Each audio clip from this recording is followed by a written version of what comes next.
Howdy folks, John here. In today's DIY repair video, we're going to be attempting to fix an optical smoke detector. This one was located in our utility room and it was giving a fault code. So I have removed it so we can look at the fault code, look inside these things, see how they work. They're pretty cool.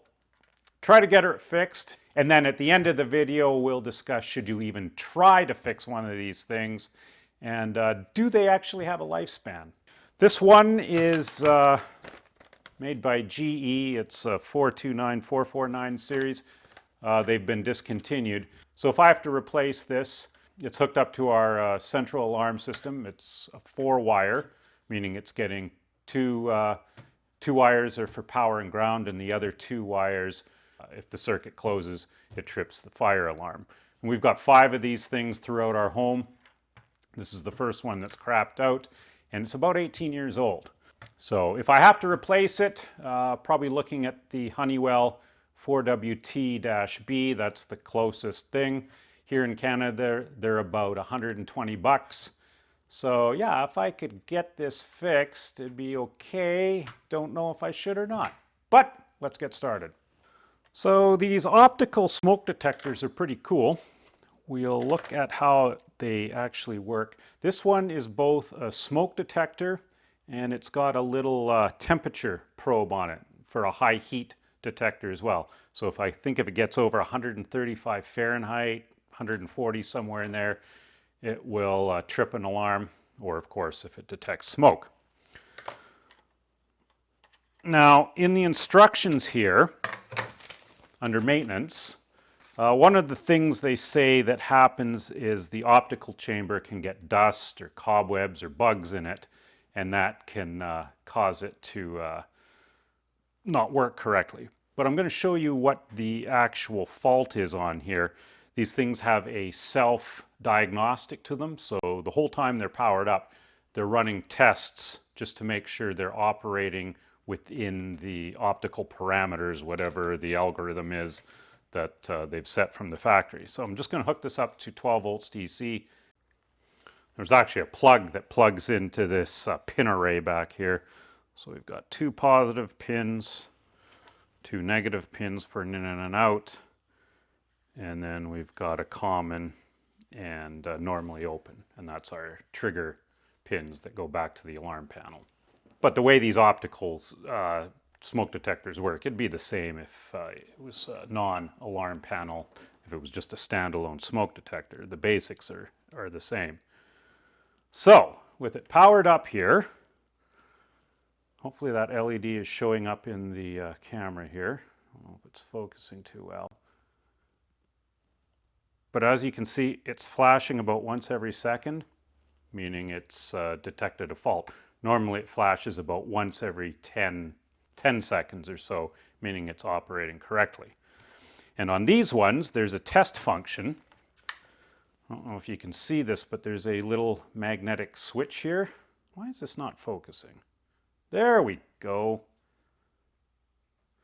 Anyway, when if you hold a magnet up to the magnetic switch, you don't have to take this out to do it. You can do it when it's actually in the case, up mounted in the house. You can just put a magnet close to it and it will trigger the test procedure. So we'll look at this little LED again, and this is going off of the manual here, and we should get a certain number of flashes saying what's wrong with it. And ideally we want to get 4 to 7 flashes, meaning it's working in the range that it should. Unit is within normal sensitivity range. So we're going to hold the magnet up, get this in frame, see if we can look at that LED there. And we're going to hold the magnet to the read switch there, 1, 2. So we got 2 flashes. According to this, unit is becoming insensitive. So that could mean that the optical sensor is dirty. Let's just unpower this here. So part of the instructions here say you can, open this up, you can take this little optical chamber off so we can see what's going on in here. So we've got a little chamber and it's got all these little faceted pins in here that are keeping ambient light from entering here, but still allowing smoke particles to enter. And then on the inside here, we've got an infrared LED, and we've got an LED detector, an infrared LED detector. I don't know if this is showing up, but it's got the blacked out smoked lens on it, so it can detect infrared. Infrared is passing into it, but not so much ambient light. So they kind of design these things so no ambient light can get in, or very little. So all they're seeing in here, all this detector is picking up, is the infrared that's coming off of this LED. And you can see it's well shielded. This LED, the beam pattern is coming straight out. There's little shields in here. And of course, all the little faceted shields in here. And the idea is when smoke particles come in, some of that infrared light will bounce off the smoke particles into the detector and sound the alarm. So if these things are full of dust or cobwebs or whatever, they can reduce the sensitivity. When it's doing its self-diagnostic, it's sending out a little pulse in here, and some light is getting back into there, and that's how it detects if it's undersensitive, oversensitive, or working within range. So what are the two things? I've already, I took this out, I blew it out with compressed air, I even washed it, just if there was a film or anything in there, and blew it out with compressed air. All is good, put it back on, still getting that 2 flashes, low sensitivity. So the two main things that could go wrong is the LED is getting weak, the infrared LED, or the detector. Detectors rarely get weak, rarely fail. The LED, though, can certainly fail. So I'm going to replace this LED. There's 2 wavelengths of infrared LEDs you can get. There's 850 and 940 nanometers. I did a little looking online. It doesn't say in the instructions what the specs are, but from what I can find, most smoke detectors use 850 nanometer infrared LEDs. So that's what I'm going to put in here, and we'll see if that fixes it. So if you want to try this, just make sure you observe the polarity of the LED, so you put the new one in correctly. LEDs have a flat on them on the negative. So if we look at that, the flat's on this side here. And if we look at the back of the board, there's our 2 LED solder pads. Negative is on the left here, positive is on the right. That makes sense. The negative is going to this little switching transistor down there. So use whatever you want to desolder this. I'm just using a little desoldering tool.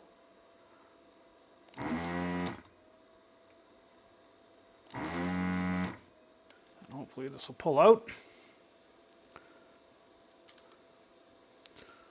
There we go. And now we will get our new 850 nanometer infrared LED. These are very inexpensive. I think I picked that 10-pack up for about $4. Can't remember. I've used it for replacing a bad LED in a TV remote. There we go.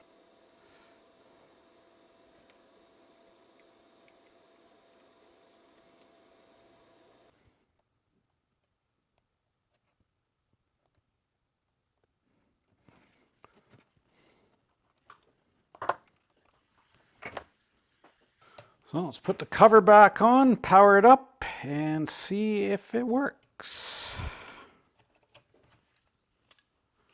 Also a good time while you're in here to clean the lens on the detector as well. And you have to make sure if you do try this, that you replace the LED in the exact orientation that it came out, so it's pointing good. This thing clips into a little clip in here, so it's held in the exact correct orientation.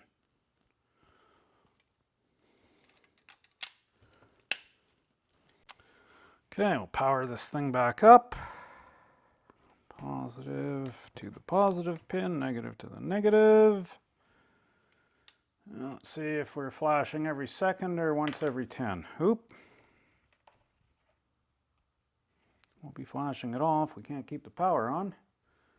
Okay, you see, I think I just saw it flash. I don't see it flashing every second. Is it even working? Oh, there it goes.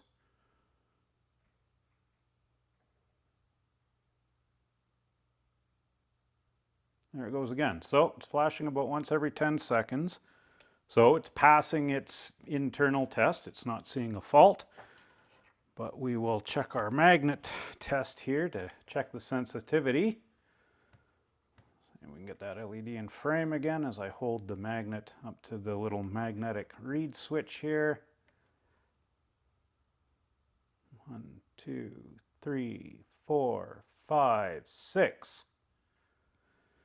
Better than 2. Oh, and then after it does its test, it goes into alarm mode where it's lit solid. So I think 6 was in the range that we wanted to be, right? Where are we here? Unit is within normal sensitivity range if we get 4 to 7 flashes. So, a weak LED. I'm just going to hook the trigger pins up to my multimeter just to make sure that this thing is actually working correctly and it's sending a signal to the alarm panel when it does trigger. So just have the meter here in continuity. So when this thing closes the circuit, the alarm should go off.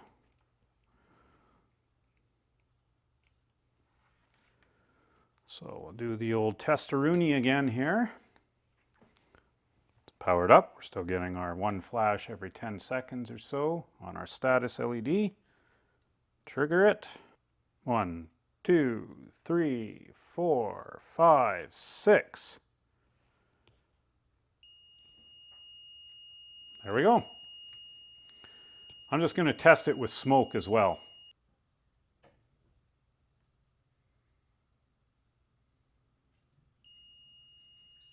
There we go. So that was a nice, easy fix. Not saying they'd all be that easy, but if you've got an optical smoke alarm, the one wear and tear thing that will fade over time, obviously, is the infrared LED. Now, the question is, should you even try to repair one of these? And would you trust this thing? Comments below. As far as I'm concerned, knowing that it was just a weak LED, it's working within its correct sensitivity, according to the sensitivity test. You know, it's much improved, went from 2 flashes to 6. And it is working. Now, what I would like to know from actual electrical engineers who know a lot about these things, what in these things will fail that would give them an actual operating life? You know, these aren't like the old radioactive smoke detectors that would slowly lose their detection ability over time. You know, this is an optical sensor system. It's really quite simple. What else in here could fail that would require you to replace these every 10 years? Now, if you look online, that's the regurgitated statement that comes out of everywhere. You know, when I looked through the actual manual for this thing, nowhere in here does it say you have to replace it every 10 years. It just says if it fails the test that we had done, if the flashes were out of that range, and after you clean the smoke detection compartment out and the LEDs, if it's still not working, then replace it. But of course, we replaced the faulty component, which was the infrared LED. Do these things really have a 10-year operating life? Or is that just typical corporate greed, grifting and nickel and diming us to death, which seems to be the case with almost everything these days.